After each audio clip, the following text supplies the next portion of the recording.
wanted to put this project together on to create a space, create a community, create a digital hub for young people while we're going through this whole social distancing thing, and use this time to really bring people together even while we're apart. So yeah, let's get started.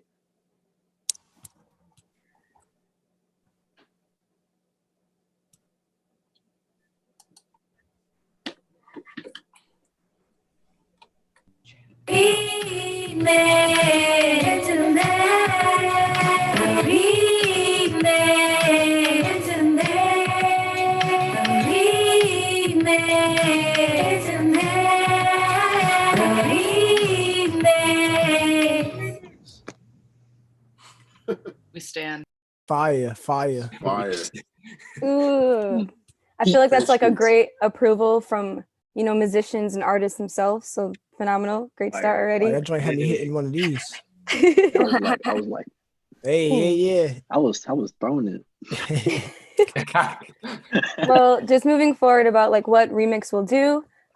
We kind of created a couple of 3 different bullet points, but it's all under interpretation and just like in control of our panelists for each time. But number 1, Remix will culturally redefine activism. I know a lot of times you see activists entering spaces, so speaking policy, wearing like bow ties and talking to politicians and all this legal jargon that not a lot of people really understand. And you miss like a lot of connections with like communities of color and like young people who aren't like typically in these spaces or have the opportunities to like really have their own platform of change and advocacy. So what Remix will do is culturally redefine what activism means. It's not just about young people speaking on panels in front of like the white masses to get a donation dollar. Activism is in so many different aspects. It's in music, fashion, poetry, the films that we watch, like all these types of things that we're consuming as young people or even like anybody a part of any generation. Number 2, it allows creative exposures to activists. A lot of times, like everyone's doing the exact same thing, doing the exact same activism, but just in their own realms and not having this intersection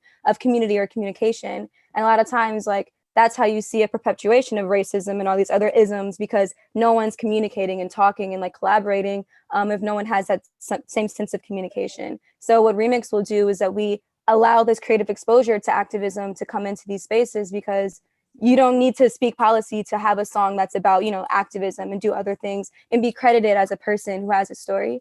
Number 3, Remix, we want to strengthen artistic conversation behind political advocacy. So a lot of times, like, I mean, I've been on panels or I have to speak in a type of way. I have to code switch. I have to do this, do that. But that's not my type of like political advocacy. I want to be able to like be myself, individual, reflective in ways that people could understand. And we're doing this so we can invite these communities into these conversations, be a part of like what creative activism means and like different artistic like exposure and what that means for all of us coming together to 1, heal, to 2, just talk about shit that we want to talk about, and to 3, just be a part of something that, you know, creates a creative platform and remix stuff and just be about ourselves.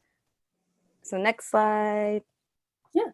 Hey. So ultimately, this is the start of a culture shift, right? We want to engage in changing and shifting the culture to better match our values and achieve the goals and the changes that we want, and to better have these values and things for people to gather around that would be better for us to create changes in these social movements and social issues that we're talking about. And so we want to inject these and talk about these things that we're talking about, these values, peace, equity, justice, put that all into the music that we listen to, the movies that we watch, the films, and the books that we read, everything in between. And so this specific conversation, we're talking about music and how can we use music to speak truth to power and heal within ourselves and in our communities. And so we have a bunch of amazing artists here to have this conversation with and to help us like guide us through this conversation. We're honored to have them here. So starting with, we're really honored to have LB and Aja from... Yo, what's good? Introduce yourself. Yes. And your pronouns, please. Aja, you go first. All right, it's he, him, Aja Grant. I play keys, as you can see. What's up, y'all? Word. And ear. Yo, it's LB3 on the mic from Phony People. It's Brooklyn, New York, in the house forever. Threes. Yeah. Word. And we're So we're musicians, gonna basically. We just said a lot of shenanigans, but we're musicians. We have a band called Phony People, and Adrian is the keyboard player, and I'm the vocalist. Yeah. All right, so we're gonna go through everyone, and if everyone can just say, just it'll have your name on the screen, but your name, where you're based, and like where you rep, and your pronouns. You want to go first? Okay, yeah, sure. So my name is Aminata Diop, or Ami for short. I'm currently in Westwood, California, doing school at UCLA, but I'm from Inglewood, so I'll rep Inglewood, and I'm one of the vocalists and writers for Jordan. Hi, I'm Azro Hayes. I live in Los Angeles, California, and I'm near like Van Ness area for those who live in LA. And I am a composer and violinist, a singer, and I also write. And my pronouns are he, him. And she, her. Thank you.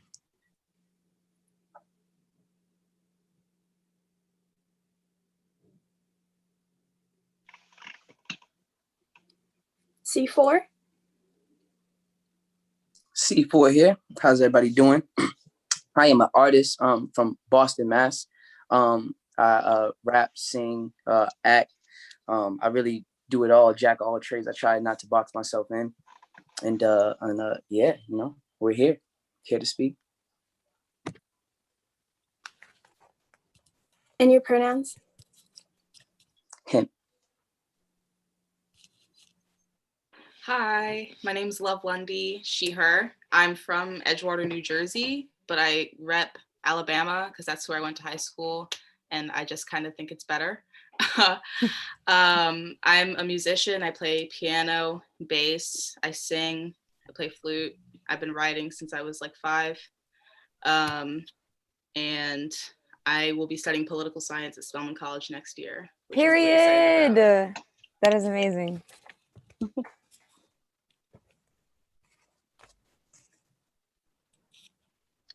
Hello, my name is Derek Gonzalez, and I go by the name of Derek G. I'm from Chicago, Illinois. I'm actually based in Madison, Wisconsin right now because I go to school here, so I'm out here. And I'm a musician, artist. I play guitar mostly, but I'm just kind of like, I try to be like an all-around producer, just producing my own music. And also I'm a vocalist. And my pronouns are he, him, his. And yeah, thank you for having me. Hi, my name is Cadence April. I live in Kissimmee, Florida. If you don't know where that is, then Orlando, Florida. I live with my parents, turned 26 today, gang. And also my pronouns are she and her. And I write music and I sing songs. What up, y'all? This is Webster X. He, him. I'm a rapper, singer, based in Milwaukee, Wisconsin, visual artist, kind of everything. Once again, we don't box things in 2020. It's all around creating. Bless. Word. Thank you so much.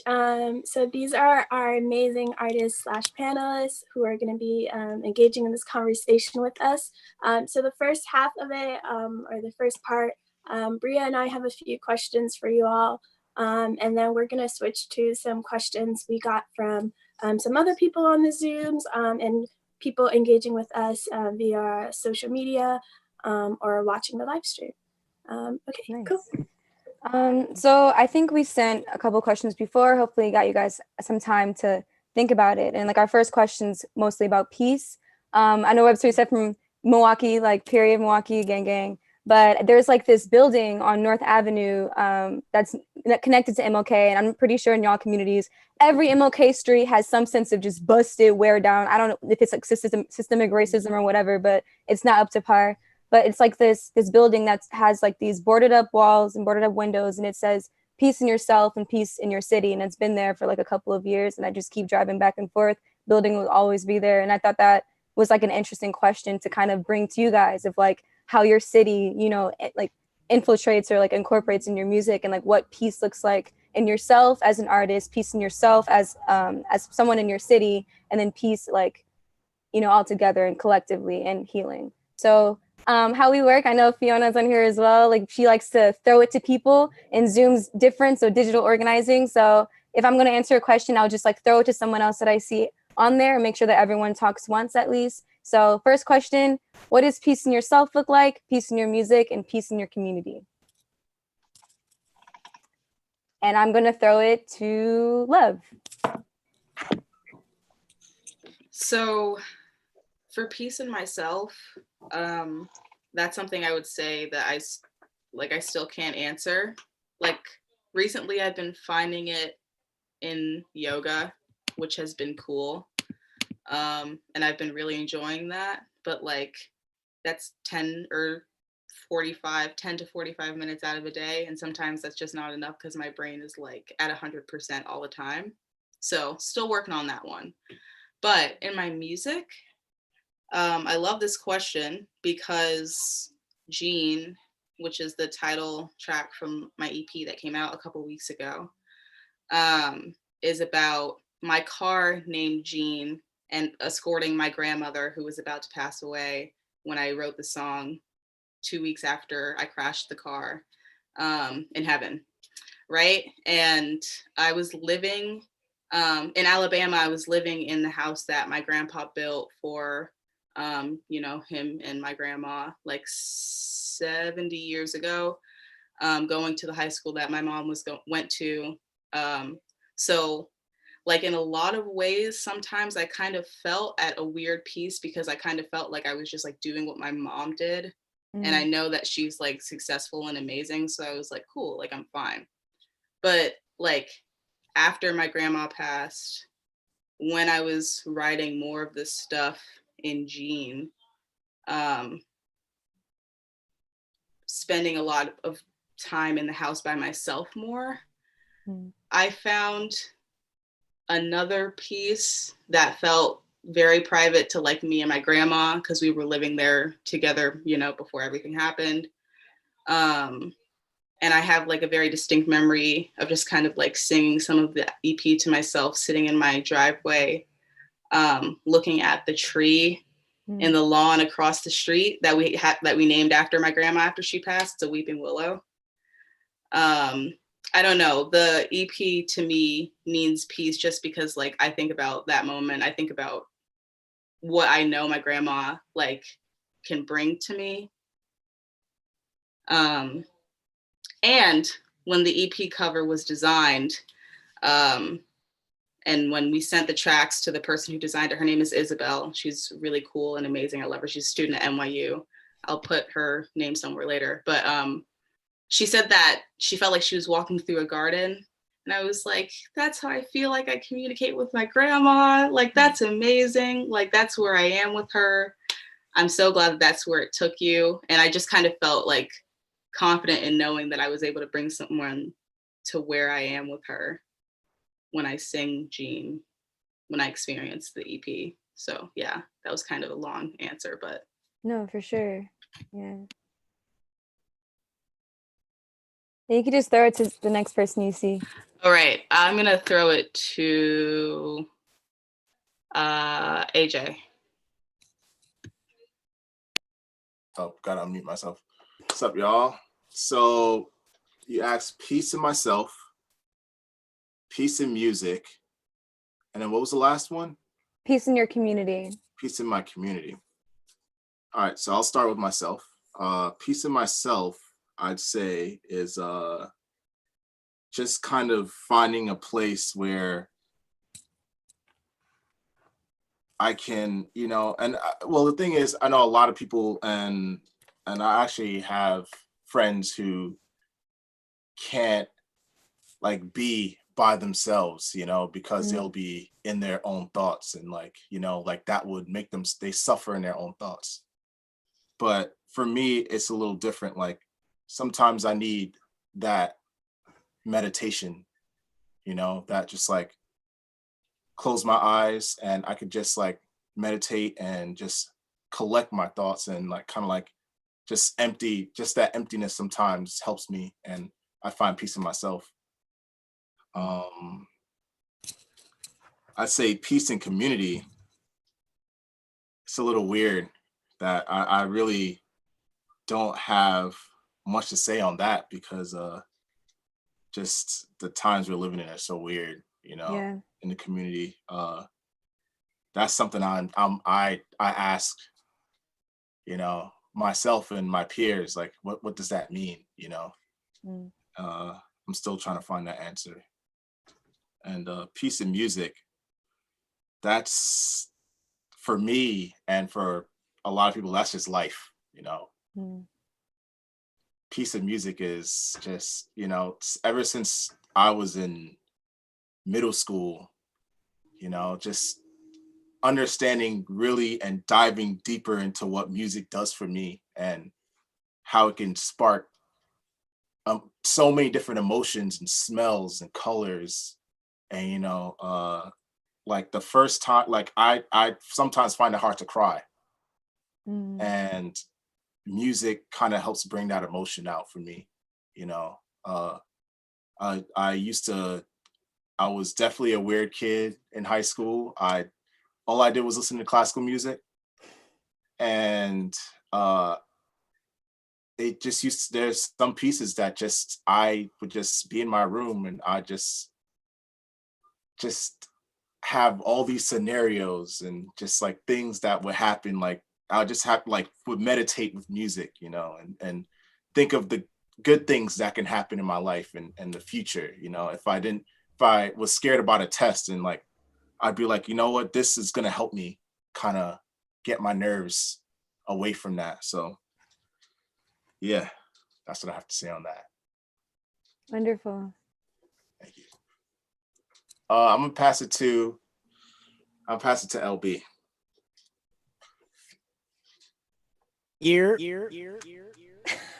All right, so peace and I'll take it one by one. Peace in music. I find peace in certain things that may not be peaceful in a sense. When it comes to music, just the exploration of it forever changing, or your quest in music forever changing. And when we talk about peace in music, the first thing I thought about was harmony, and dissonance and clash and like peace. Someone could say like hell, whatever the idea you have of hell. Someone could say hell is a half step away from where you are right now. So it could be like those two notes are so close that the feeling you feel when these two notes clash is hell. You know what I mean? But sometimes that's the beautiful part for me that I'm looking in. So sometimes the peace, not in my life and not in the community, but in this specific example of music, the peace sometimes has the chaos in it, or the uncertainty, or the confidence, or everything. It's a whole thing. Just the fact that it keeps changing. And besides community, what was the other one? Peace in your music, peace in yourself, peace in your community. Oh, myself. Oh, yeah. Peace. Even if I'm moving, if I'm in motion still, physically or in any kind of way, I find peace within stillness. And when I'm within stillness, that's when I find the most peace, and I could tap into it and make the best out of it, whether it's just a feeling that I'm holding on to, or if it's something physical that I'm trying to manifest from this feeling. Like it could be a song I'm trying to write, or a picture I'm trying to draw, or achieve something, like whatever it is. But just that stillness really aids me personally. And not being ahead of yourself or behind yourself. I think a lot of anxiety comes from anticipation of what didn't happen yet, or what you think is going to happen, the way that it should happen, and your idea of it unfolding, what it's going to look like, who it's going to be, all that stuff. But if you just play the moment for what it is, that's a very overused phrase, I should say, about in the moment. But if you literally find out what that means and stay there, then you won't be leaning too far in front of you and fall over, or you won't be leaning too far behind you and fall backwards. So that's another part of peace, the stillness and the balance. Even if you're moving, that's one part. I don't have to be stationary physically to be at peace or to be within stillness. I could be on an airplane traveling at 1,000,000 miles an hour a trillion feet in the air and still be within stillness. You know what I'm saying? It's different. But community, um, community, community peace. That goes back to harmony, even musically, community peace, because now we have different intentions, and how can we make these intentions not cancel each other out when it comes to community? Your neighbor may want a zoo across the street, and you may want a farm across the street. You know what I'm saying? Like, how can we make this work where everyone's going to be happy? This is the time where harmony is the topic, and dissonance does not equal being okay, you know, or dissonance isn't healthy. As far as the chaos, that's cool when it comes to music in a community. You know, these people down the block is dissonance between them and the people down the other block. So they shooting at each other, or they robbing each other, or you know what I'm saying? Somebody think you somebody else, and and you almost lose your life because somebody thought you was somebody else. Right. Like that's community, and that's harmony, and that's, you know what I'm saying? It's beyond who acts for this in manifestation, whether it's intentional or by accident. Even if you didn't ask for it, it still could come your way. So the community thing is a bit of, it's a lot. It's beyond your sole intention. It's about the environment's intentions and every intention around you. So that's it. I'm not gonna take the mic too long, but I think I got my point out. Yeah, that's peace to me. It's threes. And I think you made an interesting point about like intention, because like I think we're living in a space right now where we think a lot of things are intentional, but things could just be intentional or non-intentional, but still manifest itself in like community peace, like self-peace, things like that. But that's a good point. Recapping the three panelists who spoke before, Love, you talked about your album and how that made you feel writing the song lyric with like a finding your peace. And as you talked about finding your peace too, growing up and writing lyrics and things like that. And then LB talks about, I wrote it down, distance does not mean being okay. I thought that was pretty interesting as well. And yeah, so continue. Or LB, who do you want to throw it to? I had to unmute myself. Any takers? Anybody want the alley-oop? Let me see here. All right, Derek. Yeah, What's up, Derek? Pass the baton. Good. So yeah, the first question, just peace within yourself. I guess I'm gonna start with like music, because I think there's something special about the way I go about music. I don't know if everybody else does this, but it's like there's like a sense of like way of conceptualizing an idea or like something that you're going through, and when you conceptualize it, it becomes like tangible, and like you can like go through these emotions, you can like sift through it somehow, like even like through writing or like through like music. It's like you can relive those moments, and I think there's something about conceptualizing it and accepting it. I think there's like a level of acceptance that has to be played to find peace. And I think that's like for me a way of like meditation, a way of like, besides like meditation or like working out or like doing things for yourself, like music is just as important to me. So it's like you just find acceptance within your issues, your traumas, your ideas that may seem radical, but you know, I think everybody's unique, and we all got to just accept you know, the bad things about ourselves, whether it is bad or good, it doesn't matter. It's just, you know, it's unique to us. And I think that plays a part in finding peace within yourself, is just finding contentment, like with a lot of the things that you go through in life. Because I think we all have our own traumas, we all got our own problems. So it's like it's a matter of like how we treat them and how we forgive them in that sense. And I think that also plays into like the community. I think a lot of issues stem from like mental health problems. A lot of people forget about that part, and in the community, and mental health plays a lot into like the way people are raised, the way people grow up in their community. And you know, it's a lot of ignorance is spread. You know, ignorance is just as much a disease as anything else. So it's like we have to be able to find a way to cure that too. And I think that until we do those type of things, until we become more mature, I think that's how we find peace, for sure. Yeah. I have a quick question to ask you. I know you go to Madison, and like Webster X, we were talking about this before. Sometimes that school can like have like treacherous, like racist things that are happening, but you said finding contentment. And I know a lot of times like people of color always have to find contentment, have our peace, because we don't want to be taken out of our character. And just like a question for you, going to school that way, like finding your contentment, like how do you find your peace so you're not taken out of your character because of another person's ignorance, you know?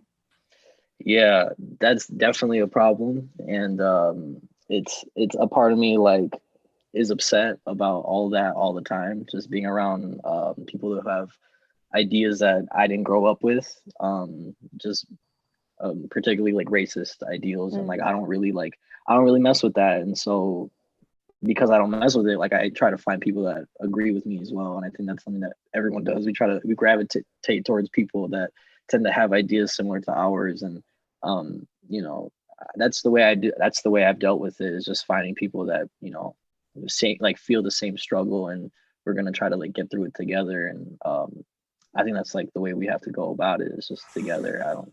That's the way I try to do it, especially with music, like finding my community here with music.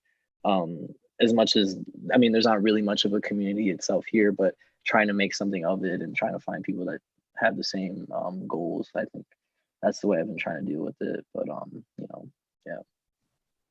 For sure. All right, Darlie. I'll throw it to. I'm gonna throw it to C4. Hello, C4 here. I would say with that, it would be, I think, finding peace within yourself when it comes down to just you being happy with results that you know you made by manifesting it. And like literally, you know, I find my pieces in like the simple things. The simplest things can be like so, you know, fulfilling to life, because you got to cherish it. And when you cherish those simple things, you can always go back to those, and be with yourself with them, because you've been through that experience. You could say you felt it in the moment, and this is what made you feel that way. So I think the smallest things is what really, you know, keeps me at peace. When it comes down to the music, I think my energy, I have so much energy inside that I got to get out. And sometimes your energy can fill up somebody else's energy, and they don't even know it until they actually see. So with that, I put all the energy, and whether it's, you know, angriness, frustration, you got to put it within to your performances. You got to put it within to your body with the rhythm of music you make to spark it.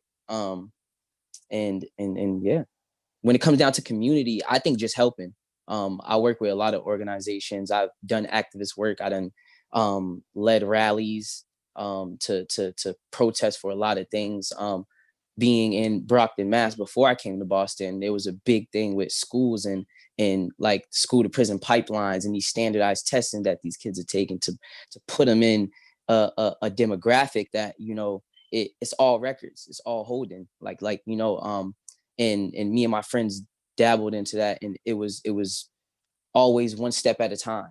We would go up to the council meetings and talk like, well, these kids can't even make it to class, and they get 3 demerits and they get suspended like for that semester and fail the whole thing. And this is in a predominantly like Cape Verdean, Haitian, Black community. Brockton is very, you know, small but big at the same time.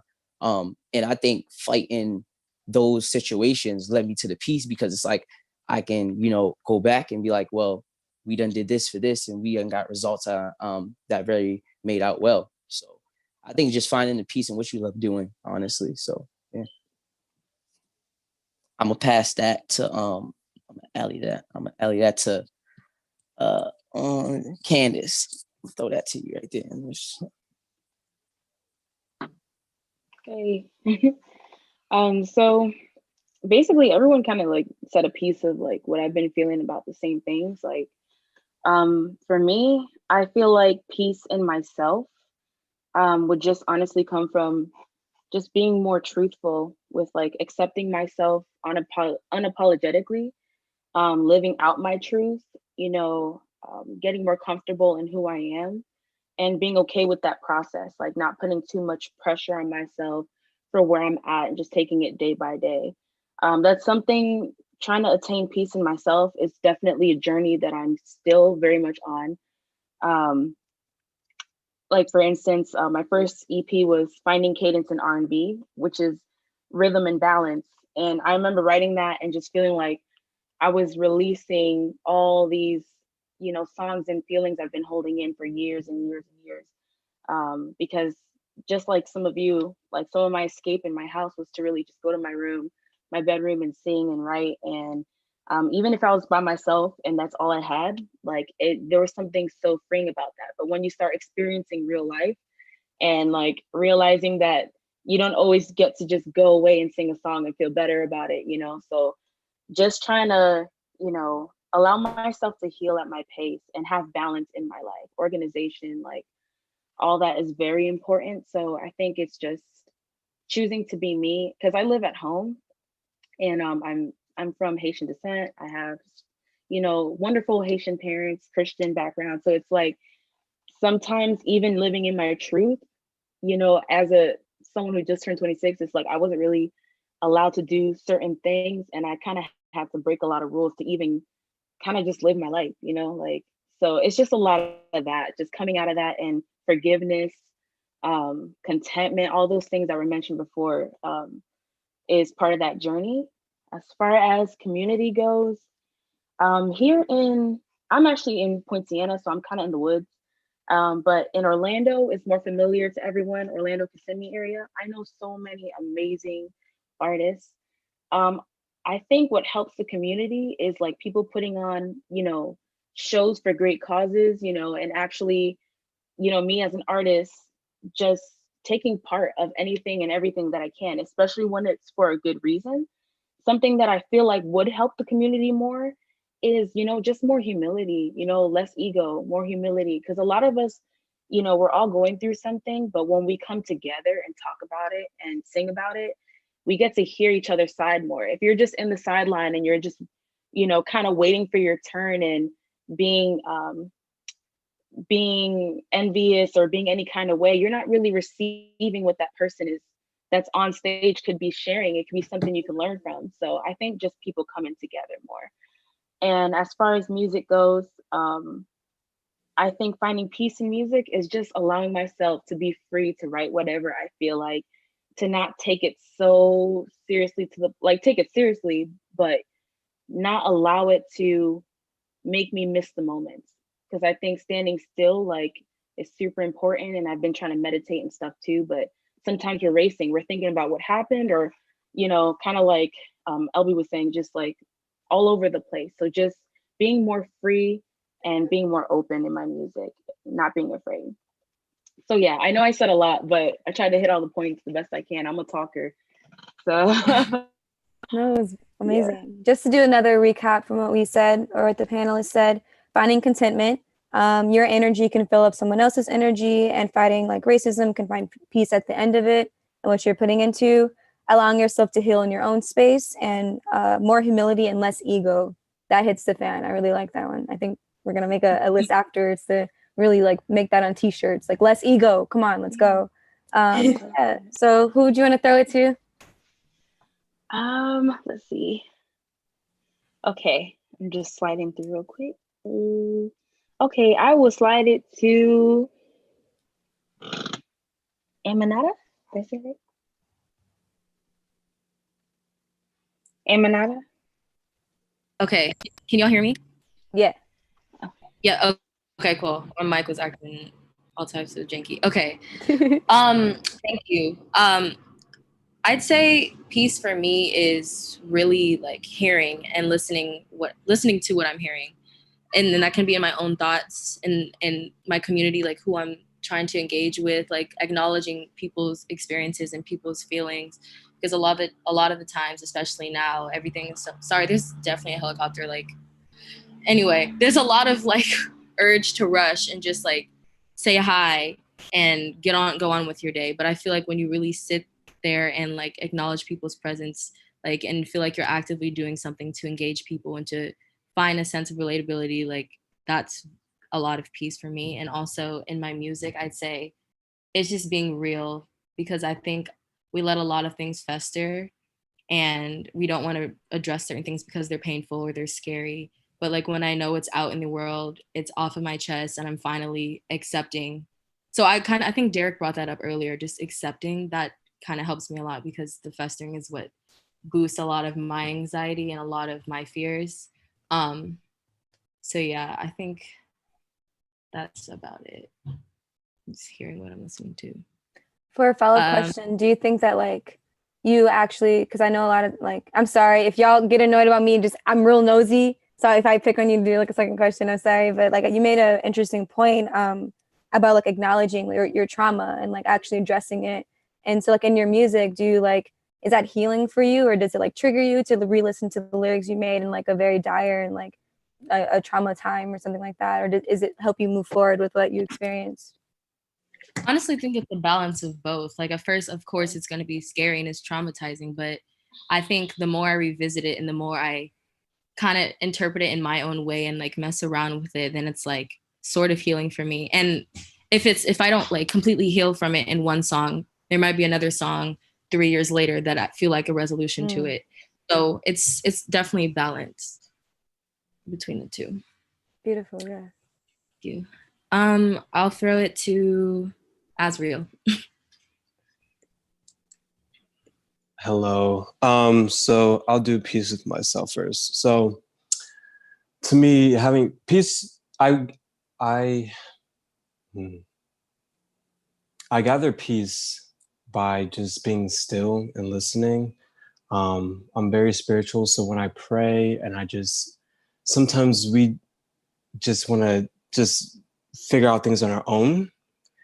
And I kind of just give all my worries to God, and I just sit down and I listen, and I just allow him to speak to me and use me. And so like through that, I gain peace, because I know like I'm not in control of everything that's like I might be stressed about homework, these papers, like these professors are going crazy, and like I'm trying to work on music, and I just have to like breathe and just be like, okay, God, like help me, guide me through this. And I guess peace through my music, like Ami was talking about. I forgot who said it before, but everyone kind of has a trauma. And so a way that I've dealt with that is by writing and combining that with like just me playing the violin. A lot of the stuff that I compose on the violin, you can kind of feel the pain that I'm going through at the time. So I kind of like, I use my music as an outlet for me to release my emotions, because I'm kind of very quiet when it comes to talking about myself. Like, I don't like to tell my parents right away, or like sometimes I'm hesitant to tell my friends, because like I don't want people to know about what I'm going through, because sometimes it feels like I have to be a stronger person, which is like not true. But you know, everyone has that thought that, well, I have to be solid. So music is really like my best friend, because I can like tell music in a sense like what's going on in my head, how I'm feeling, and just like the listeners can feel that and they can see it. And I think that's what's amazing about music, because it allows you to see what a person's going through, and it allows you to connect with them as well. And peace in my community. I'm all about giving back to the community. It doesn't feel right if I were to like make so much money and like my community is suffering. Like I can't do that. So I think peace in my community would be like just right, exactly. Would be giving back and just like making sure they're okay, because it doesn't feel right for me to come from a place of struggle and then I just rise to the top and I see people struggling and I'm just dancing. It's not right. So to me, peace to the community is giving back, but also breaking barriers. Ami and I perform at like around Westwood a lot, and there's so much like internalized racism. You can see it. And so when we go into these spaces, we oftentimes talk about like racial issues or like what's been going on. Like there's a song that I always try to perform. It's called Ode to Danye, and it's about Danye Jones, who was lynched in his backyard in 2018. And not a lot of people know about that. And so it's very uncomfortable for them. You can see like they're like always holding it, and oftentimes they're drunk, but like they're like holding themselves and they're like this is uncomfortable. And so they begin to turn their attention away, become to get loud and not listen. And so we have to find a way to navigate to break that barrier, just so like they can listen and hear and like kind of force them to listen. Because I feel like without them listening, we can't progress. So I think breaking barriers is definitely a way for us to gain peace in like a humanity sense of community, because after all, we are all humans. So that's that's my sense of like gaining peace in the community. So yeah, I'll throw it to Webster X. All right. Peace in myself. In the moments that I do find peace in myself, it's usually from when I'm in movement, just because I'm a person that really thrives off of people. So when I'm energized, whether it's people in the crowd, whether it's people that I'm walking past, whether, wherever I am in the world, that's kind of sometimes I find peace in that. I think just because I'm in my head so much, when I'm not in my head, I'm just surrounded by people. That's really when I'm at peace. And then when I find, so that's almost like, it's like peace in myself, but then peace with people. So when I find actual peace, like up here, that's usually when things are just calm, just because my life can get really busy sometimes. So when things are calm, and if I'm with family or anything, once again, just keeps going back to people. I thrive off of people. That's just me as a whole. And also peace in myself can come from finding peace in music. And when I find peace in music, that's when I'm, obsessed with this melody that I just wrote, or like the way this song comes off. Like it's like literal solar energy straight into my chest. That's really, it's just exciting. I think I'm a person that lives for the thrill of life. That's why like this pandemic and like being indoors has been really tough, because like I'm the dude, like I'll be like climbing a tree for no reason, just to do it, just to get like some sort of thrill, I guess. And finding peace in my community. So I find peace in my community by actually contributing. I've been running this youth organization and like monthly event space called Free Space for the last 5 years. So that's been a really great thing, because I'm able to put, some kid that's never performed before in front of an audience, and he's paired up with like a headlining artist that may be a friend of mine, like around the nation or wherever. And it's sort of like breaking that like psychological barrier I feel like that there is with music, where it's like an artist that's coming up feels like they can't do what that person on the stage is doing. So they automatically just kind of cancel themselves out of the conversation. When it's like, if we can give them the proper tools and the proper knowledge and kind of also just experience as a whole, I think that makes everything a lot easier. And in turn, using music in my community also, I think, just helps heal people that aren't even involved in music, that are just, there's been plenty of homeless people that'll just pull up to a show, and until they start causing a ruckus, like we keep them in there. So it's stuff like that. And as far as how I want to answer something too. I don't know if this was an actual question, but like just how do we find even like peace in a community? I don't know if that, and I'm the most optimistic person, but I really don't know that in this society that's possible. I think a silver lining in this pandemic has been that we're forced to really reflect, because humans are always just so go. I need to worry about how to stop being poor. So like, I'm not even really thinking about, how we're going to be able to heal as a community. Is this what someone may say? Or like, I'm too worried about my stocks right now, or whatever it is. We need some sort of like block to make everybody forcibly think, and until we can fully get there as a society, which I think the pandemic could be helping with, I think it's going to be very difficult, because these conversations are happening, right? So like, I'm from Milwaukee, so this is like one of the most segregated places in the nation. And you have the north side of Milwaukee, you have the east side. The north side of Milwaukee is predominantly Black. The east side of Milwaukee is predominantly like, I hate to use the term, but like yuppies and like, college kids. And then there's downtown Milwaukee. Then you have the south side, which is predominantly Latino. And then the west side, which is about like a mixture of like, Black and Latino. But like, conversations can't happen. It almost feels like there's like literal, like if you look at it like this, I guess, and these are the four corners, like it feels like there's bridges, and these bridges are just closed off, and nobody's really taking the time, I feel like, to try to break those bridges down. So I think conversation is really necessary to find peace and community, because we don't even understand each other, period. Like Black people don't even understand other Black people. White people don't understand other white, like we are just all it's pretty ridiculous. So I think that's why when I look at those kind of things, that makes me find it more difficult to find peace, no matter how much I'm going to still try to strive for it every day. So. Wow. Yeah. Oh, we picked the greatest people to be on this panel. Let me just say that before the recap. So what we heard from the. Sorry, Oh. I just wanted to say something about Azrael's, what you said. I really loved your piece about like surrendering. I think that surrendering for me is the quickest way to peace, for sure. I didn't think about that, but when you said it in my brain, I like when I not all the time when I pray, but like most of the time when I pray, I'm like immediately like, all right, like no worries, whatever. I did what I can do. We'll figure it out. And I think that I definitely take that for granted.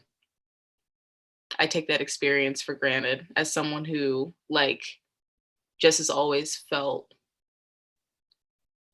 like I was able to communicate with like, oh, she's been doing that all night. Sorry about that. But just like always feeling like that was something that I was able to do. Like, I'm grateful for that opportunity. Yeah, for sure. Just another recap for the next question. So surrendering to peace, to what you said, love. We're not always in control. Listening to what you're hearing, acknowledging your traumas and addressing them in your music. Still our energy straight to the chest. I really like that. And being able to break barriers in your communities.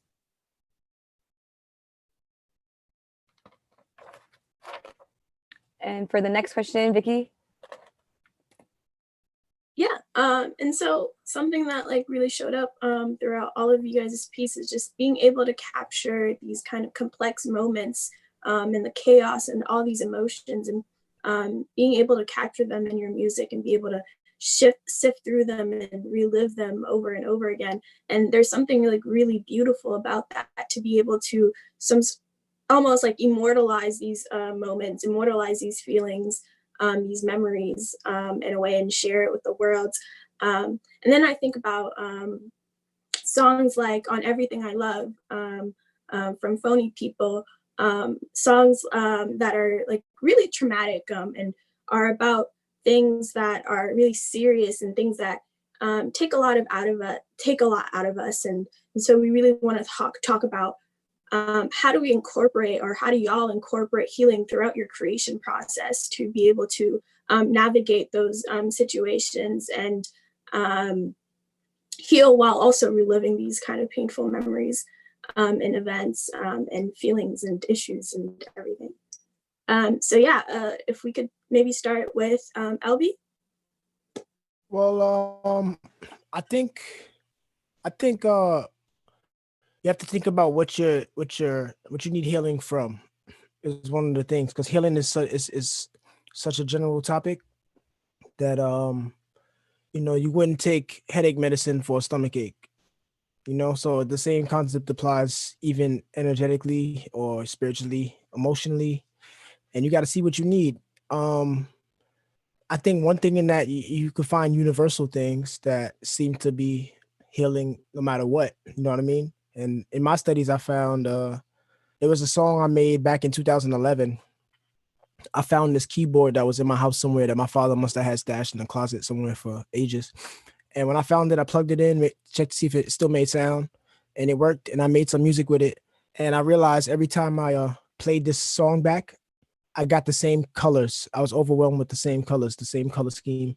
And I started playing around with that and taking it to different environments. So I'll take it inside, take it outside to a light room, listen to a dark room by myself where the wind is blowing, where it's freezing cold, where it's hot, and try all these different things. And I saw that I was still feeling the same exact way, like to the frequency. And I wish there was a name for it, but it was like that. So I started investigating on my own, and I found that this keyboard was not stuck at a certain tuning, but it was set to be tuned in between different pitches. And then I found out about 432 hertz, and that's a healing frequency. And it doesn't matter what the problem is. 432 is gonna help you ascend. So I did research, and I found that I was messing with those frequencies in between the scales that Western music has inside of it. And I found out way back ago because Adrian Grant, he's a composer. So a lot of music he was listening to back in high school was made with before the standard was set to A440, back when it was 432. So a lot of their like double basses, cellos, violins, violas, harps, they were tuned to 432 instead of 440.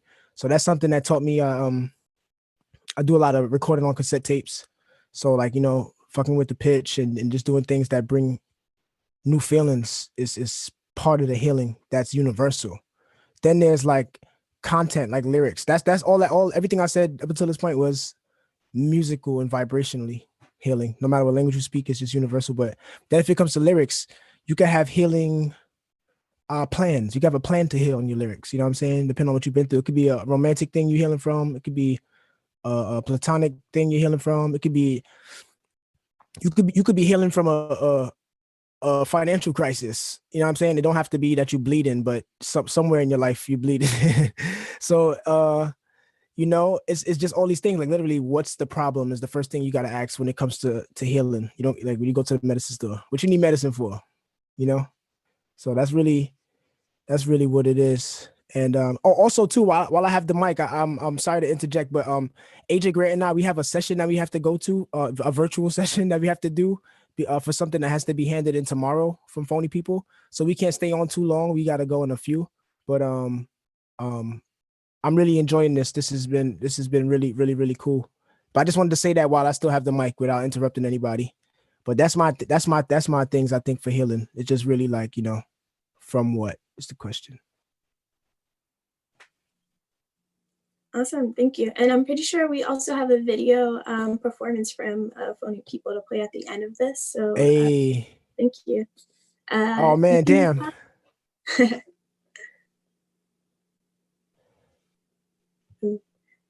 So you want to pass it along? Any takers again? Anybody want it? On the baton? All right, we got a system going on. Derek, what's up? No, I just like, yeah, for real. No, I just like found what you said about colors, like very interesting. Just because, I sometimes also like associate music with color, and I can like say that like I made a song, 2 songs that have like the same subject matter, but a color change, and I think that's like, I think a sign of like some sort of healing or some like sort of like idea or like way you process something like changing. Like there is something that is evolving and you kind of see it a different way. Like I'll have a song that is about love and it'll be, something very simple, something very immature, but then like a year later I'll make a song about love again, but it's something different. It's like darker, or it's something that is becoming more like, no, I'm gonna look at love this way this time. I think everything just changes all the time, and like I think that's like a sign of healing. I think that's how like I would like see like or incorporate that sign of change and accepting something and just becoming a different person.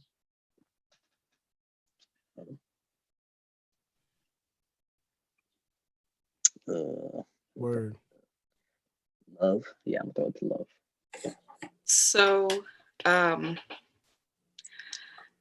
the last song on the EP, What's It Like, is the lyrics are sad, definitely very sad, but it is a very poppy, cute, fun song. And like and I've been singing it for so long, like sometimes I kind of forget, I guess, how serious it was when I first wrote it, because I wrote it when I was 14, but it's basically just about like me wondering what it's like to, I don't know, I'm wondering both what it's like to not be constantly like sad and not constantly be questioning yourself, and also what it's like to like be confident in yourself and be sure of yourself and not be stressed about that all the time. And just like that constant confliction. But like I don't even think you can recognize that because it sounds so like fun.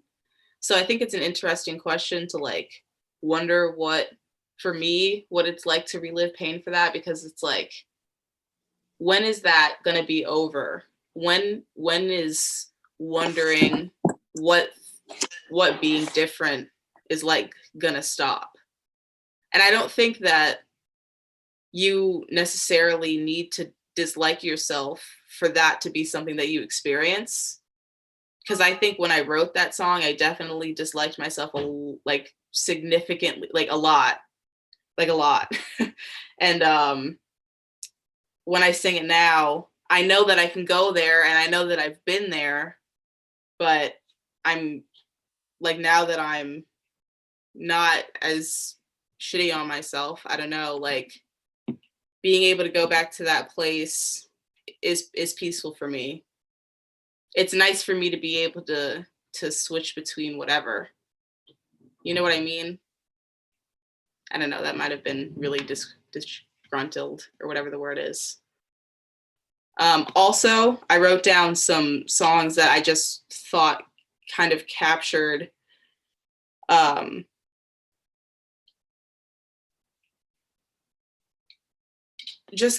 like the experience, some experiences that I think that we'll probably be talking about more in the conversation. Just stuff that came to mind when you asked the question. I first thought about Village Ghetto Land by Stevie Wonder. If you haven't heard it, it's a very important song, I think. I think that everyone should hear it. Please check it out. I think it's so representative of the fact that it's like a Baroque song, but it's kind of like the idea that the ghetto will always exist and that there's always going to be like ghetto antics and it's all right. Period. Definitely check that out. Yeah. 16 Shots, Vic Mensa. Yes, it's so good. Everyone's so excited for you to hear it. 16 Shots, Vic Mensa, and then Home is Where the Hatred Is. Gil Scott-Heron. I always say that name wrong, I think. If anybody knows the right way to say his name, please correct me. Because I think you did it right. I think you did it right. Oh, you got it right. Yeah. Thank you. Yeah. I needed that validation. And we know I've what been you're worried saying. about it You for making years. sense. You making sense when you Thank talk. you. You follow, yep. And I'll pass it off to Cadence. Cadence. I'm going to say that properly.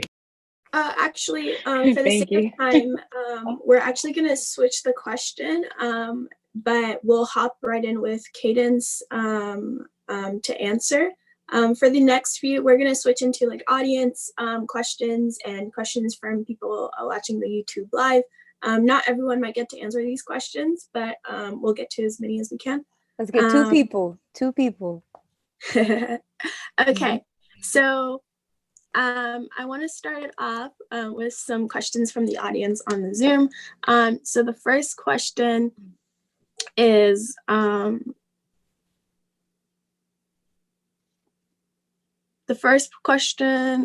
from Fiona Fee. Expanding from peace, where do you find joy and liberation? Music, how does that manifest in your body? And does this joy from music bring healing to the physical body? Damn. Wow, I feel like I need that read back, but it's in the chat, so you can check it out, but I can read it again if you like. So the question so she said expanding from peace, where do you find joy and liberation? Music, how does that manifest in your body, and does this joy from music bring healing to the physical body? Okay. Firstly, I think that's like beautifully worded. That's a great question. But for me, I think the beauty in music, besides just the piece, is just finding that expression. Because when you write a song, it's kind of like, I feel like it's a spiritual thing. Like it's so unique to everyone. Everyone might feel differently about it, but for me, and I'm sure a lot of you can relate, it's like, it just feels super unique, super intimate. It's like you're naked, you're just giving those inner parts of you and whatever you're feeling in that moment. Like for me, I'm kind of a sporadic writer. I can be in the kitchen frying eggs and then make a song about frying eggs because I'm just in that frequency. And then there's another time I might be sad and write about it, So I think it's just, or angry, that's a really good one. So it's just a great way to kind of just, I think it physically really does help because you get to release whatever you're feeling. Like I've had songs where You know, I've been really sad and I would write about it and I would sing it, and it would, even if I cried during it or whatever, like I felt better afterwards. And then I've had songs where I'm writing really confidently, you know, it's a whole nother topic, maybe about, you know, people who've upset me or something. And it's allowed me, it gives me like the chance to show that attitude, because in real life, I'm pretty peaceful, or I'd like to think I'm a pretty peaceful person. So I'm not usually all like, you know, in your face. So sometimes I get mad and I would suppress that. So getting to write the songs helps you to really express it outwardly. Yeah. All right, pass it along. Okay. Let's see. I will pass it to, let's see, Adriel. Me, yes, Azrael. I'm still answering the question in joy, right? Yeah. Okay. This is really funny because today I was cleaning like my bathroom, or yesterday I was cleaning my bathroom, and I was listening to Patience by the Clark Sisters, and I was already in like a really dull mood. But then like when that song came on, like I was literally like, I started doing like a praise dance, literally. Because like the way sometimes like certain sounds really pinpoint a memory or a feeling. And so that's how like, okay, thank you. Yes, hallelujah. That's how I feel like when I listen to songs like that, like it pinpoints a memory in which I was happy. So like songs trigger like experiences where things were better. So sometimes like situations could be bad. Like that's why I run to music whenever I'm in a bad mood, because I use music as a way to like bring me to a happier place or remind me of a time where I was happier. And then it kind of shifts my perspective to think like, well, things could get better. So that's where my joy comes from. And oftentimes the songs that I do listen to like get joy or peace would be gospel music, just because a lot of my childhood was that, and also just my faith in God. So like that's really, yeah, yes. Awesome. Okay. Just to recap some of what we heard, just like being able to go back and experience some of these emotions help you deal with what you're dealing in the real time. You're happy or you're sad, just being able to go to your music and be able to process it using sound has been able to help you, whether you're in a bad mood and just listening to music to make yourself feel better, or just like helping yourself release out everything that you're feeling, everything that you've been holding in. And I think that like emotional well-being and emotional health always transfers to physical health also. And so there's an obvious connections with that. So thank you. So the next question we have from the audience is from Anna from YouTube, who's watching on the YouTube live. She asks, she's asking, how do you make sure that, sorry, I'm pulling it up. How do you make sure to balance sharing and expressing your thoughts to the world while also saving time and parts of yourself to keep private? Period, Anna. Right, it's a good question. So who didn't speak the last question? Yeah. I'll go. The only way that I'll keep something private is if it just calls for it, because I guess when I first started making music, like 2013, was when I really felt like guarded and was way more kind of like talking about my surroundings and what I would see rather than what I was actually feeling. And it wasn't until like my debut album, Daymares, was when I like started actually talking about what was going on up here. And yeah, it just sort of depends. I think it's just kind of in the moment. It's really that simple for me. Does this need to be private or does this need to be shared? I think some things, if I feel like they need to be private, I'll still try and challenge myself because of the fact that that could help somebody else that's listening. And as an artist, I do feel like kind of like, yeah, sort of an obligation, or not obligation, but more so I enjoy sharing pieces of myself so people can see themselves in it too. So yeah. Word, yeah. Should I pass to somebody? Who would like to answer this question? Raise your hands. Raise your hands. Let's start with the C4, man. I think one way with that, man, it's hard. I think like, I don't know, music does a lot for me, in my opinion, to really open up. And I'm a Pisces. I feel like Pisces is very open. Like we don't like, it's like, Sensitive. yeah. I don't know, but it's like, with that being said, you always want to put though, something you felt and create something with it. So like music relieves that for a lot of us. And with you keep doing that, it's gonna get even further to help you even more heal, because it's like, it's just step by step, building that house brick by brick of really what you need to speak about, what you feel. You don't want to go, unheard. So that's the whole reason for writing, and also to create new experiences to help you write about these things and help you keep growing in life. Because without growth, it's scary, to be like, I didn't do this for a certain amount of time, or this for a certain amount of months, which you knew in your heart that's what you wanted to do all along, when it comes to something building you up or being positive that you just want to do. So I think just yeah. Period. Awesome. Yeah. And I know Phony People has to leave pretty soon, so I wanted to make sure, AJ, that you got a chance to answer the question if you'd like. Oh yeah. So wait, can you repeat the question? I'm sorry. Yeah, for sure. I feel like I've been through some. So the question is, how do you make sure to balance sharing and expressing your thoughts to the world with saving time and parts of yourself to keep private? Well, for me, it's a little bit different because I don't consider myself a lyricist, at least yet. I haven't gotten to that part of my just sharing creatively to the world.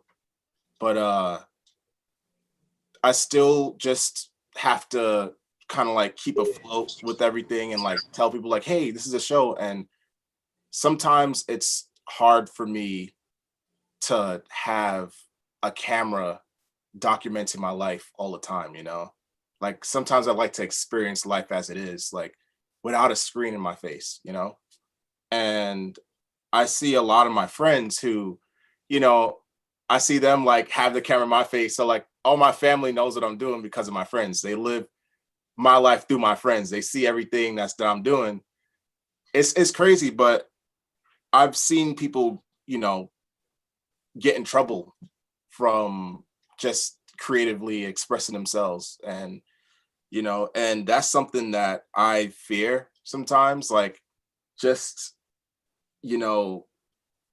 making sure that, like I'm not like incriminating myself in somehow.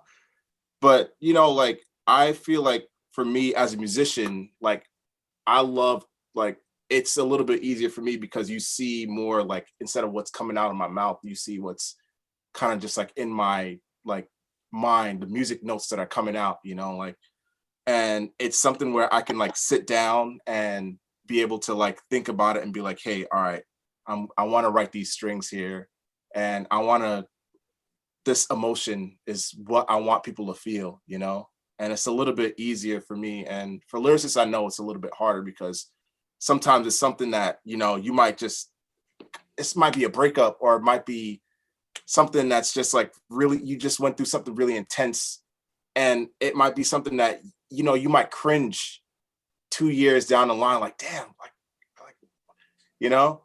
and sometimes it's hard, but you really have to choose what you want to write about, what you want to, like share with the world. And with the age of the internet, it's going to be here forever, it's documented. So, it's a little bit different for me, but that's I my know that. Oh, sorry. no, go ahead. I'm trying to keep it like on program, but one of the main reasons that me and Vicky like wanted to do like these panel discussions like and bring like creatives onto it from different art focuses. I think someone said it before is like going through your art and like having your trauma, things like that, and like what you said, like really like living through your own life individualistically, but also having like your art reflect you and like reflect your mental health issues and reflect this and reflect all these type of things. Like, do you guys ever find it overwhelming to be continuously stimulated by so much music that has like all these messages, like these subliminals, these like traumatic, lyrics, and also like the music, like you said, you could see colors, you could see this, you can feel a certain way. Like, how do you deal and balance with like those like overwhelming amount of stressors, especially when I listen to Kendrick Lamar, like I'm like, damn, like that's like my whole childhood he's talking about, the gunshots, everything, how they know, it's like a continuous like loop of just trauma, because they say Black and brown musicians always have to only speak about that. And a lot of times, like, you see appropriation with our music all the time. Like, that's how jazz was created, evolved to now pop, shit like that. But how do y'all really disrupt that, like that overwhelming sense of continuous stimulation by like trauma, but incorporating in your music to create something revolutionary? And for Tanner Duoy's question, how is art revolutionary for y'all and like disrupting that trauma? Hopefully that made sense. I mean, just speaking of the mouth. Yeah. Beautifully worded. Was someone going to answer this one? Yeah, who wants to go? Oh, anyone who wanted to, yeah. I'm still thinking about that. I'm still kind of diving into what you just said. So Fair. I think this is a problem that I face all the time, especially Ami and I, because a lot of the songs, a part of who we are, like our whole group, is about self-healing and just coming from trauma. So a lot of our songs do have a heavy feeling, and it kind of like, whenever we perform our songs, sometimes you can tell it weighs on the crowd. Like they're like, dang, I didn't come to this party to be depressed. Like, like I'm trying to like turn up. But also like the way that I cope with that is just like, I have to remember that my purpose is to make it okay, to have these conversations. Because I feel like, at least for me personally, it's better to talk about it than run away. Sometimes we're uncomfortable because we don't want to talk about it. And so like, that's a way that art is revolutionary, because it's forcing us to do something we're not comfortable with. Rebelling against the system is not comfortable. Like going outside of the lines is not comfortable, period. So like a way, you're doing something right when people are uncomfortable and you are uncomfortable. Facts, yeah. Like, oh, this doesn't feel right, but it's like, it doesn't feel right for a reason. It's not normal. And that's like what it should be. It shouldn't be normal. So that's what keeps me going with my music, because, dang, I'm tired of writing about love, and I'm tired of writing about like my childhood. But, at the same time, it's like people really resonate with it. And so it's not just about me. I play a bigger role. Word, yeah. Rebelling against the system shouldn't be comfortable. Just repeating that so everyone could hear that. Rebelling against the system should not be comfortable. It's a really good statement.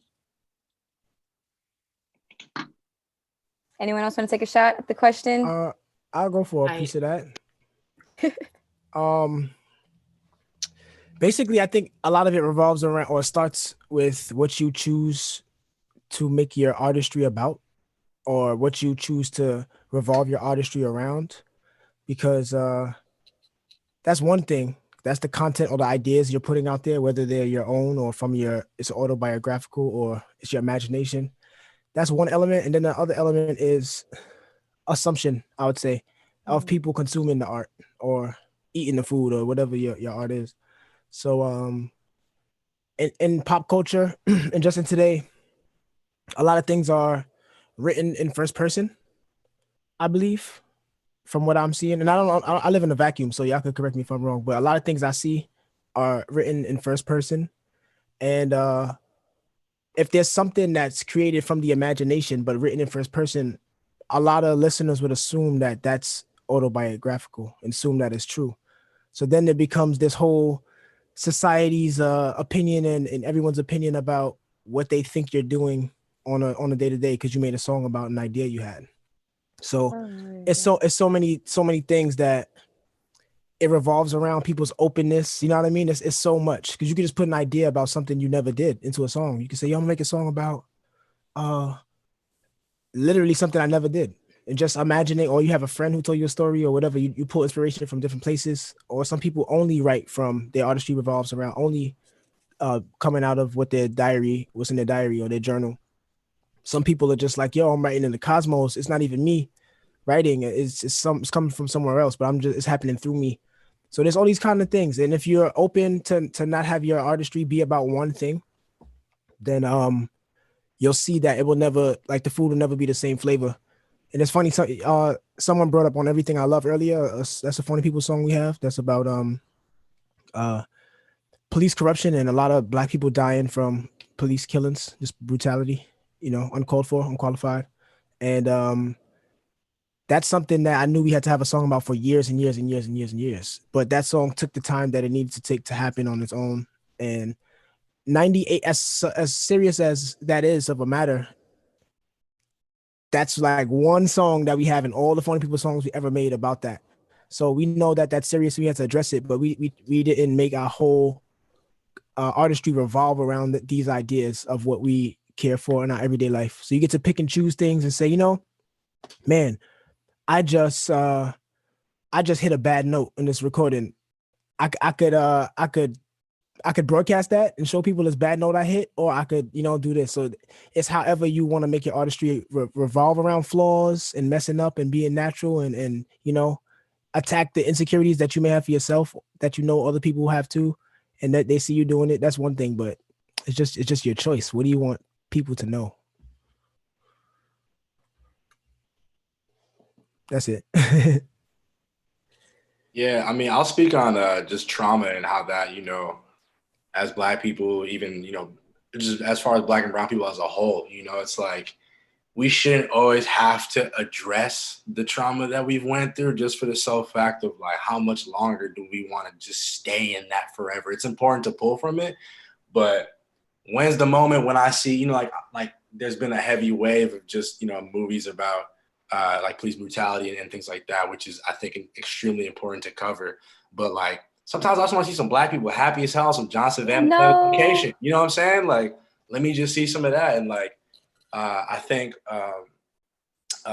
what he just spoke on just now about like not making your artistry, or just make your artistry about what you are. So if you are that artist that speaks on, speaks on trauma, speaks on experiences in that realm, I think that's an okay thing to delve into. But for me, I'm constantly listening to all kinds of music just because that's how I was brought up.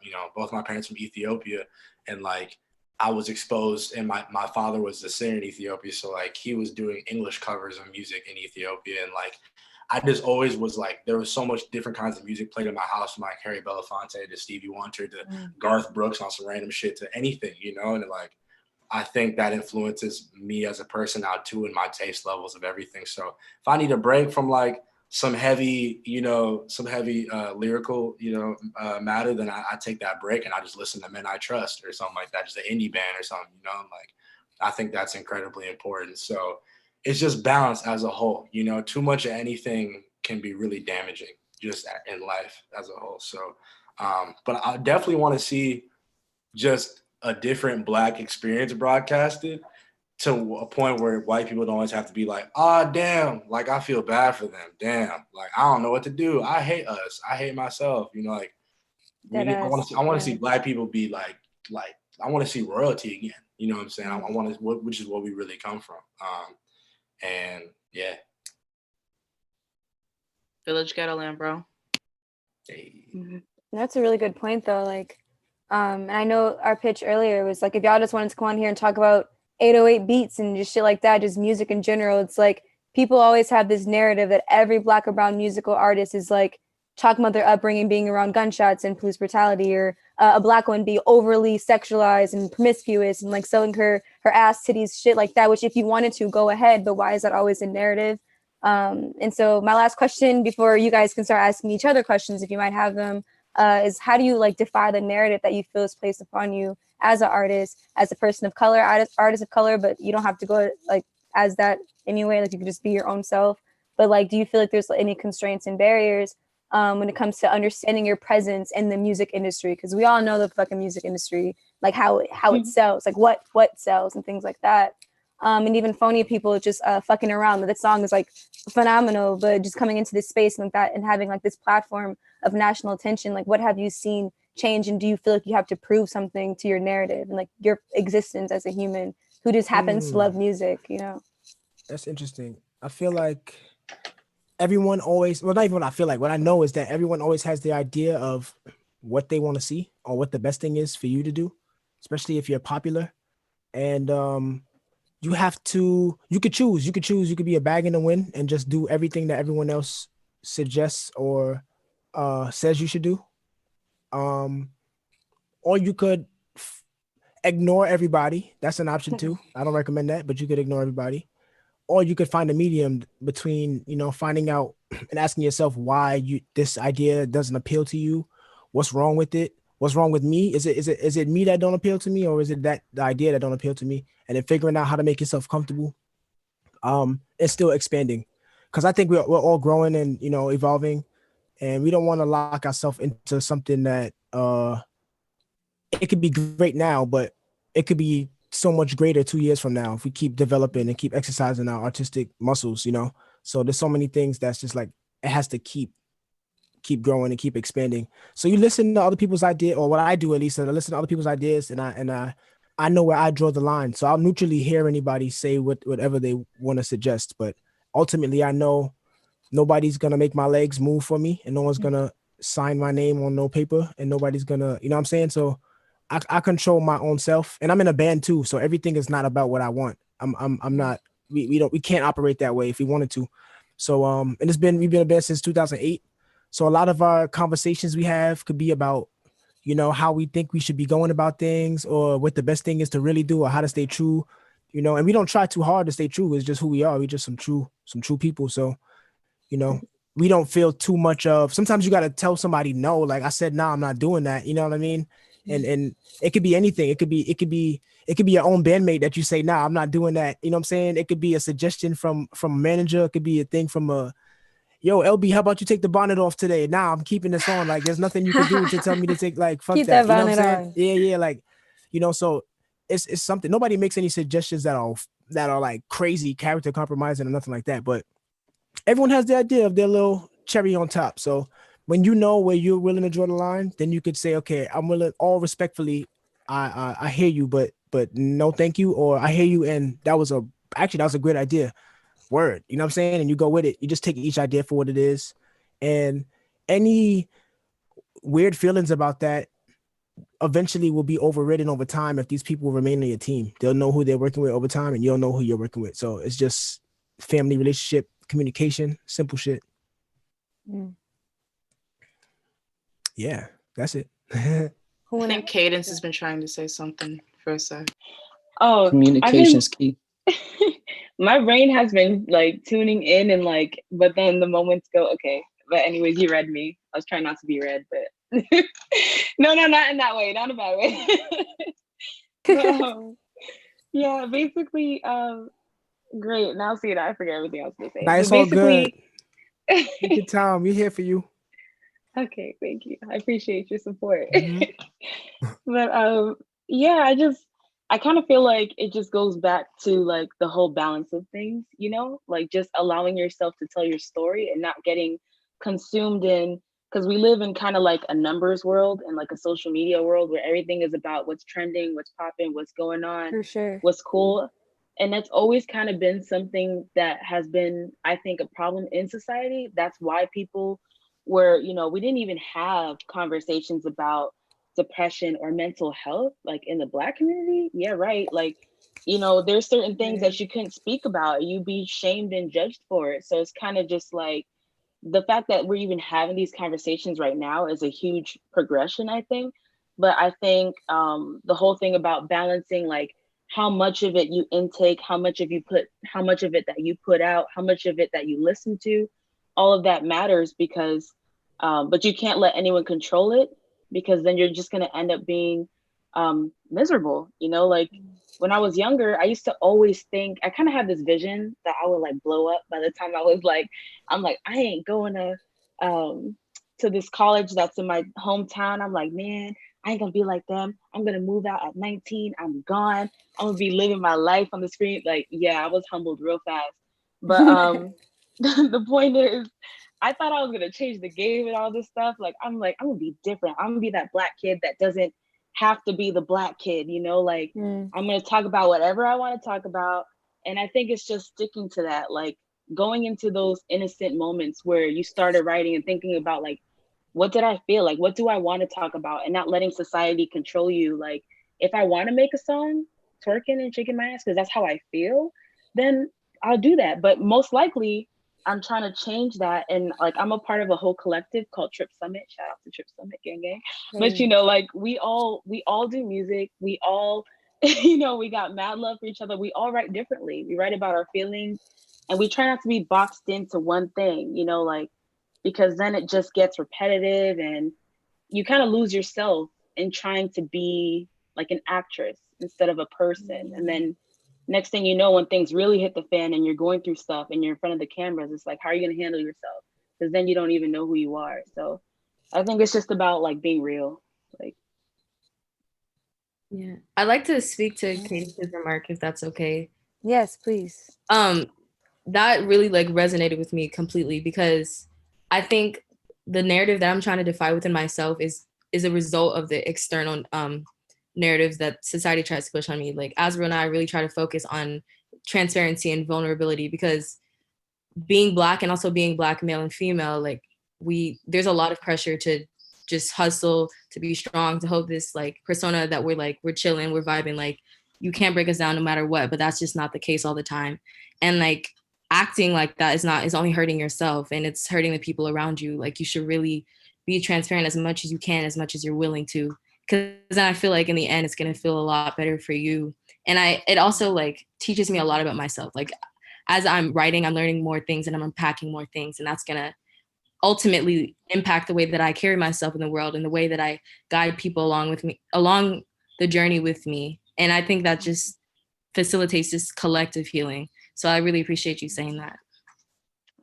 my pleasure, man. Like, yes, it's crazy. Like, I don't want to, like, if I'm by any means, if I end up talking too much, just let me know. But, like, it's crazy because literally, my partner and I last night were just on the phone talking about specifically Black men and women. And, you know, we have a lot of conversations like that, just the narrative of the music, you know, what there's pressure to do, how we don't want to do that, only if we want to, and how that will be very limited. And even in that, finding a way to be creative about it to where it's more fun and it's not just saying the same like old story, and how there's a pressure on us to kind of like mentally be a certain, like people are expecting the Black girl to be like this aggressive, this, you know, like whatever, you know, female rappers and all that kind of stuff. You kind of look at what's in the media and you see people just making replicas, and it's like this kind of pressure to be this person. And if that's who you are, it's cool. But then it's like when you don't get the opportunity to just like feel, like even like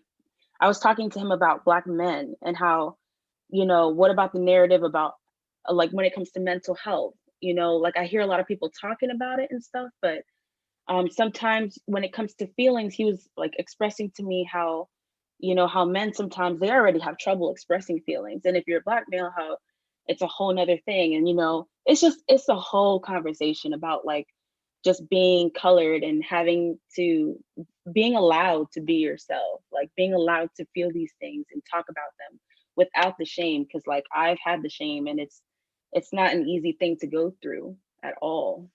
So. I wanted to, real quick, sorry, but I wanted to touch upon the part of how you said like Black men being hard to be transparent. Because I mean, like, I've never really had that issue personally, but I've seen it in a lot of my friends, and I've seen it in my community, like just at high school, like Black dudes tearing down other Black dudes because like they feel insecure about themselves. Like we go to school and then like some of my homies calling one homie like, oh, you fat, like this, that, the other, you haven't had a body count. Like, yo, we in high school, like calm down. Like, you know, and it's just like, if you have an issue with yourself, take that up with yourself and God or whatever you believe in. Don't put it on other people. And I feel like that's where therapy comes into the Black community. It's very essential. And I think it's shunned in the Black community because it's seen as weak, like you said. And so, I mean, our family just like got into the act of therapy because, you know, something happened in our family where it was like, okay, this is serious. Like mental illness is a thing, and we do have to have a conversation about this. And so I just want I have a big heart for that, because like I really see sometimes like my little cousins, they go through such a big shift in their lives because Black men are so insecure to the point where they tear down others, like the crabs in the bucket type of system. And so that's it just, yes, I just want to say that. Yes. Yeah. But I just, sorry.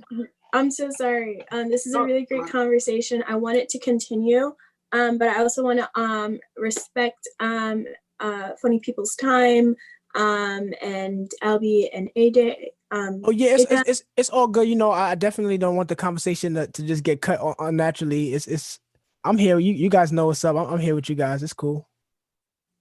It's all love. Yeah. We here with you guys. It's all love. It's all love. Y'all know what's up. Okay. Anybody who was gonna respond or something like that. I just want to respond real quick because I think it's a great thing, Cadence, and Azriel, that you guys brought up how, you know, Black men don't, or just men in general, don't really show their feelings. And, you know, just being in Phony People, you know, band of 5 Black men, you know, and we've been doing this since we were teenagers, since we were sophomores in high school. And I think one of the reasons why we're still around today, we've been together for 12 years, you know, with not a lot of, I would say, adult supervision, you know, is we learned how to express ourselves to each other, you know, and how to be honest and how to trust each other, you know. Even there's maybe times where, you know, like the trust might be betrayed, but, you know, we learn how to forgive, you know, each other. And I think that's one thing that's important in communication, is expressing emotion, you know, not just expressing the truth, you know, which is like just the facts. It's like, how do I feel? How do you feel? And how do I connect? You know, like, how does your sadness or anger or happiness connect with mine, you know, connect with the way I'm feeling right now, you know? And I think it's very important, even for women, you know, for everybody to just express the way they feel, no matter what, you know. And even if somebody is not expressing the way they feel, like, just, you know, understanding if that's your friend or family, understanding where they are, and maybe they need space, or maybe they just need comforting, maybe they need a hug, you know. It's just very important. And it's just something I would just speak upon with the Black male community, you know. It's just important, and it's nothing to have ego about, you know. Emotions are very important. That's all I have to say. Word. Just like connecting for another audience question from Lauren Hogg. When thinking of the civil rights movement, the Vietnam War movement, and the era movement of the 70s, there always seems to be songs that are embedded into activism. Etta James, Rolling Stones. What songs do you think we will associate with the movements of today, such as gun violence prevention, Black Lives Matter, and climate action? All right. Oh no, I had to hop on this one. Good. Wait, no, Webster, you can go first if you'd like. Oh no, I just said "All Right" by Kendrick Lamar. That's definitely one. Oh, of course. That is the. I think that's like on Wikipedia recognized as like the Black national anthem. I think as soon as that came out, like, or the second to Lift Every Voice and Sing. No disrespect.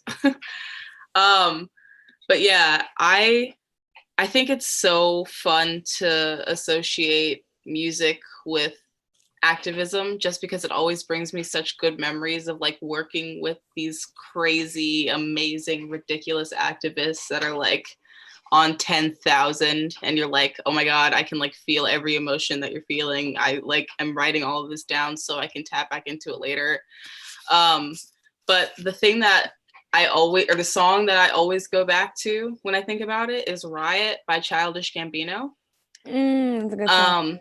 And that song is very important to me because it samples Good to Your Ear Hole by Funkadelic. And Are You Kidding Me? Those are both required listening if you care about, I think, making change and feeling change when you make it. Like that song always, Riot always makes me feel like clear and like able to know what moves I'm making or like whatever's happening. And something else that I thought of, or another song that I thought of was, and this is like for no particular reason other than this is a song I learned how to roller skate to.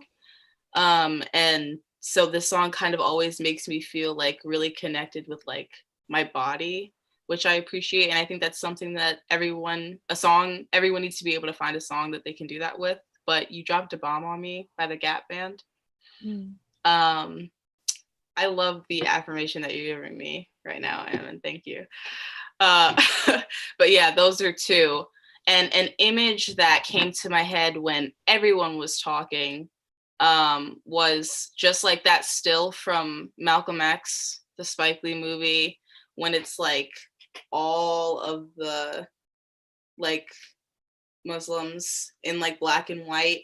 I don't know if anybody knows the image that I'm talking about, but that just popped into my head. And I think that made me recognize how important it is to like,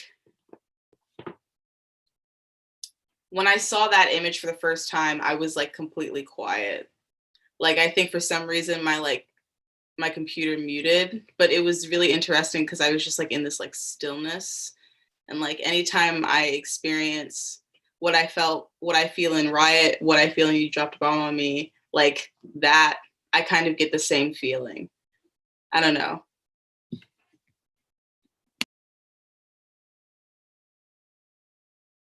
I think revolution songs are very personal and you need to be able to find your own. I really like how you said like the songs that you mentioned, not all of them talk about really heavy things, or at least I think I'd said in the chat, like joy and like happiness is just as valid as our pain and trauma. So I think having something to uplift and give us that energy and give us that feel good emotion is a thing that makes us really enter those pensive like situations. So I think that's really important because a lot of the times, like when we think of revolution, we think of like, oh, we're oppressed, we're this, we're that. And that's true, but you need to have that balance. And I think Webster X was talking about balance earlier too. So I think that was really cool. What do you say?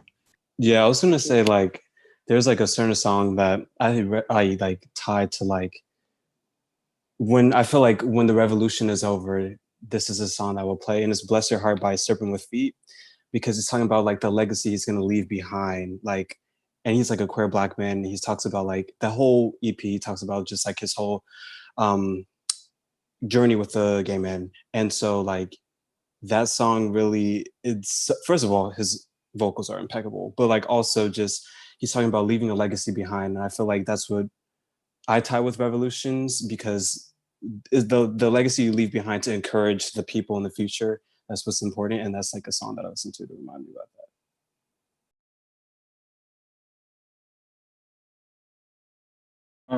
I kind of wanted to speak a little bit on this question too, just because I feel like I kind of have to bring it up.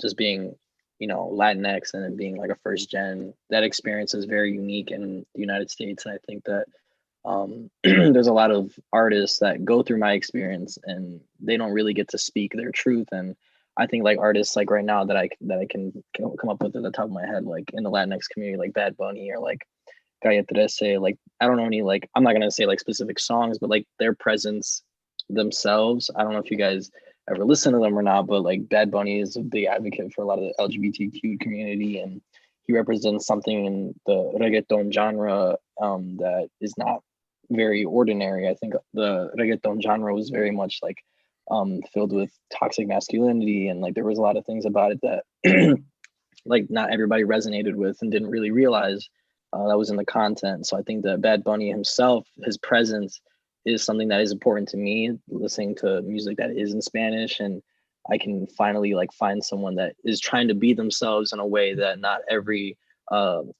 like Latinx person is. And that goes for a lot of the Latinx women too, that, you know, try to fight against all those like stigmas that are in music. And I think that, you know, that's important. And I can say that for a long time, I never really found myself interested in that music just because it wasn't like the subject matter I was into. So I think that that's very important.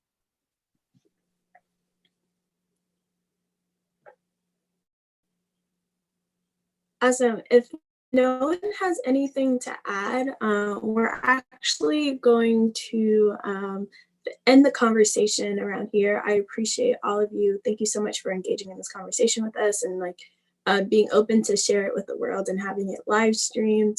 You're much appreciated. And a huge shout out to staff from March for Lives who's been helping We out love you. back end. Thank you so much. We adore you. So smoothly and supporting us through all of this. So yeah, I think we said some really meaningful things today.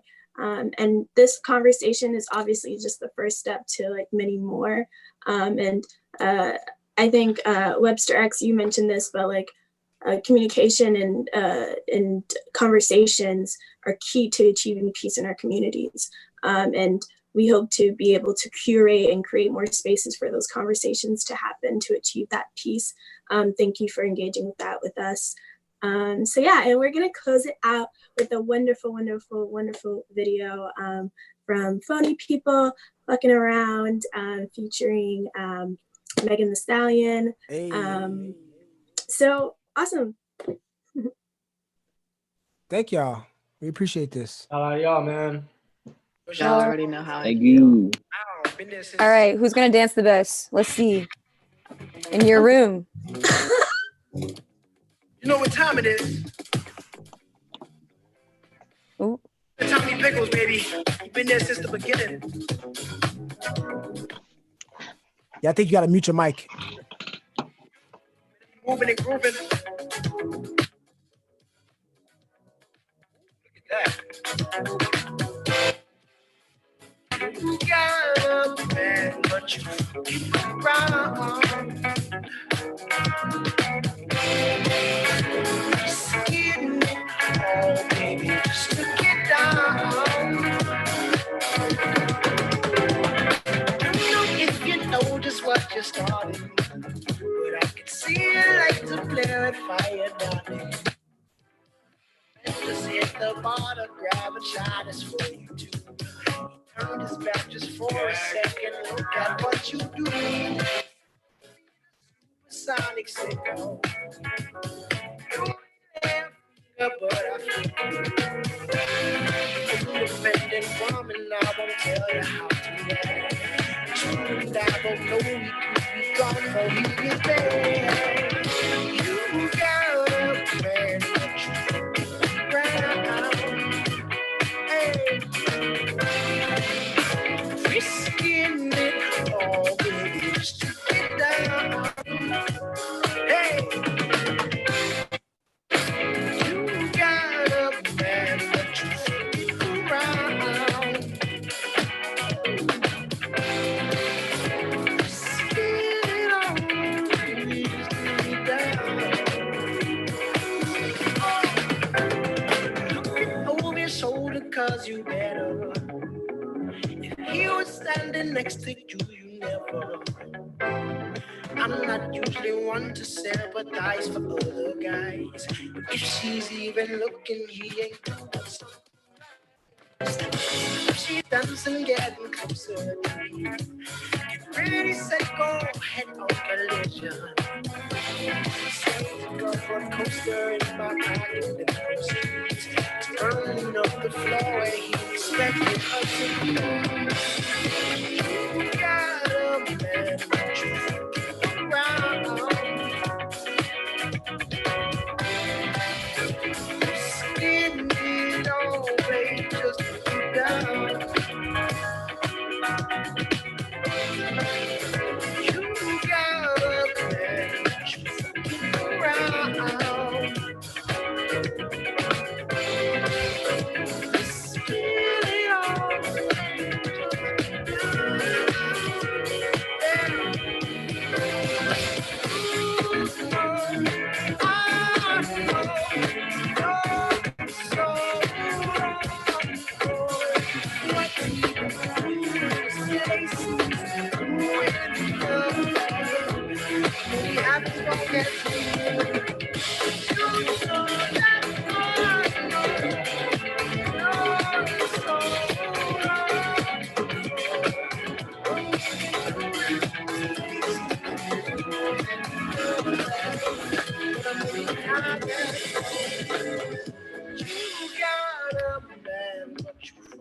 Around.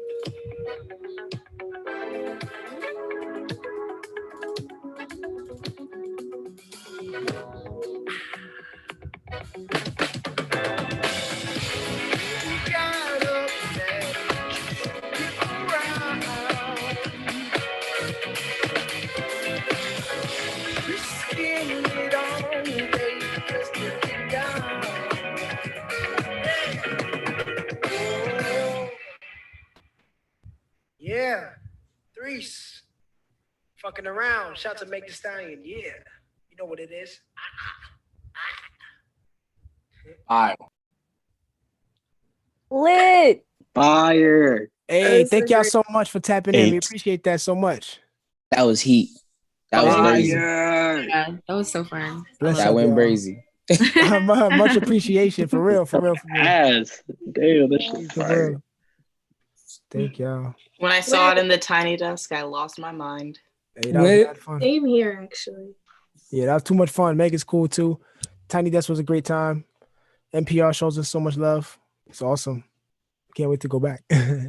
Period. Well, thank you all oh my gosh, for our first remix panel discussion. For just snaps to y'all. Everyone taking Hey. time during this really weird and Yeah. crazy ass time during the pandemic. You guys like wanted to share space and heal with us and have like lots of conversation. And just talk about music and just cooling with it.